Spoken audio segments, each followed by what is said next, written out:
Assalamualaikum warahmatullahi wabarakatuh. Halo semuanya, perkenalkan nama saya Ahmad Farezi dengan NIM 230405500012. Nah, jadi di sini saya akan menjawab pertanyaan ujian tengah semester dengan mata kuliah pengembangan alat ukur dalam PKH. Nah, jadi di slide pertama itu ada perbedaan pengukuran, asesmen, dan evaluasi. Nah, jadi pengukuran.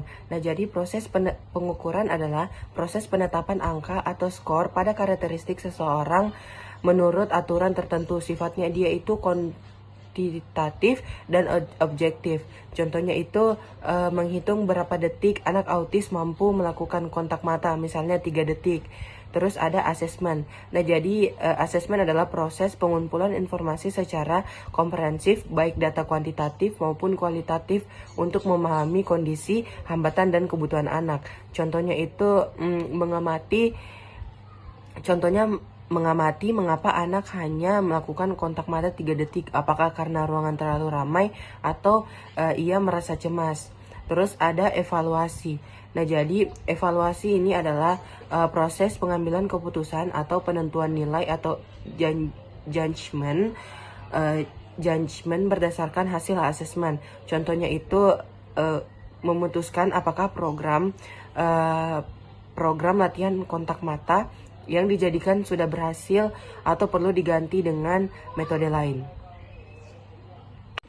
Selanjutnya di pembahasan pengembangan alat ukur dalam pendidikan khusus. Pengembangan alat ukur dalam pendidikan khusus bertujuan untuk menciptakan instrumen yang dapat mengukur kemampuan anak berkebutuhan khusus secara akurat.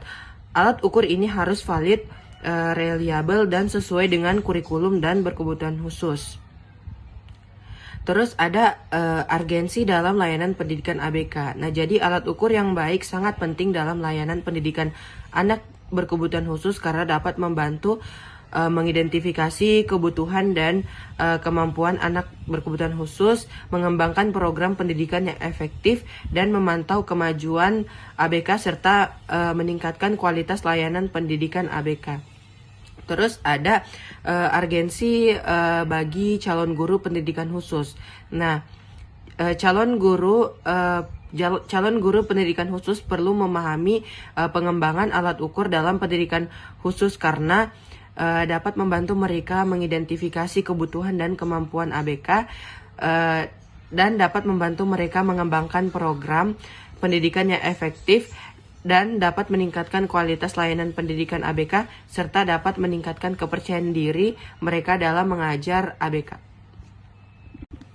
Oke, selanjutnya itu ada prinsip validitas, reliabilitas, dan objektivitas. Nah, jadi validitas adalah alat ukur benar-benar mengukur apa yang hendak diukur. Jika ingin mengukur interaksi sosial anak autis, jangan gunakan soal yang menguji kemampuan matematika. Terus ada reliabilitas. Nah, jadi reliabilitas ini adalah keejangan atau konsistensi hasil. Jika anak diukur hari ini dan besok dengan kondisi yang sama, hasilnya tidak boleh berbeda jauh. Terus ada objektivitas. Nah, jadi objektivitas ini hasil pengukuran tidak dipengaruhi oleh perasaan atau opini pribadi guru atau subjektivitas, harus ada rubrik yang jelas.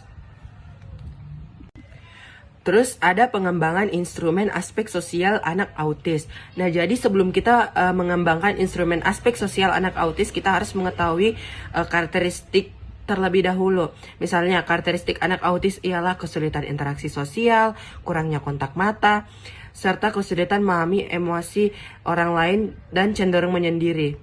Setelah kita mengetahui karakteristik anak autis, kita melihat aspek yang diukur. Nah, jadi aspek yang diukur itu ialah kontak mata, respon terhadap panggilan, serta kemampuan bermain bersama dan ekspresi emosi.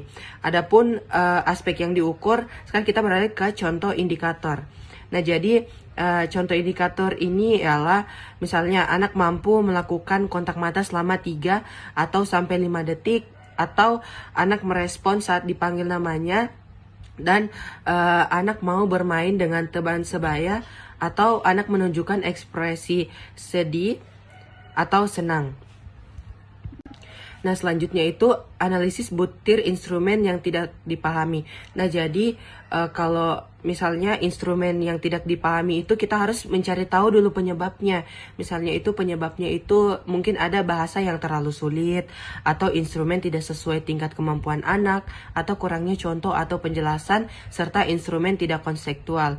Nah, jadi adapun penyebabnya kita beralih ke reliabilitas. Nah, jadi reliabilitas ini misalnya itu data yang kita gunakan itu tidak akurat, atau anak salah menjawab, serta hasil asesmen yang tidak valid.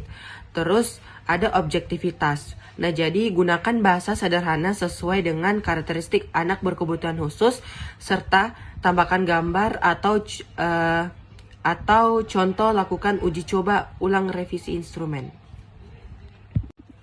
Mungkin itulah hasil presentasi singkat dari saya.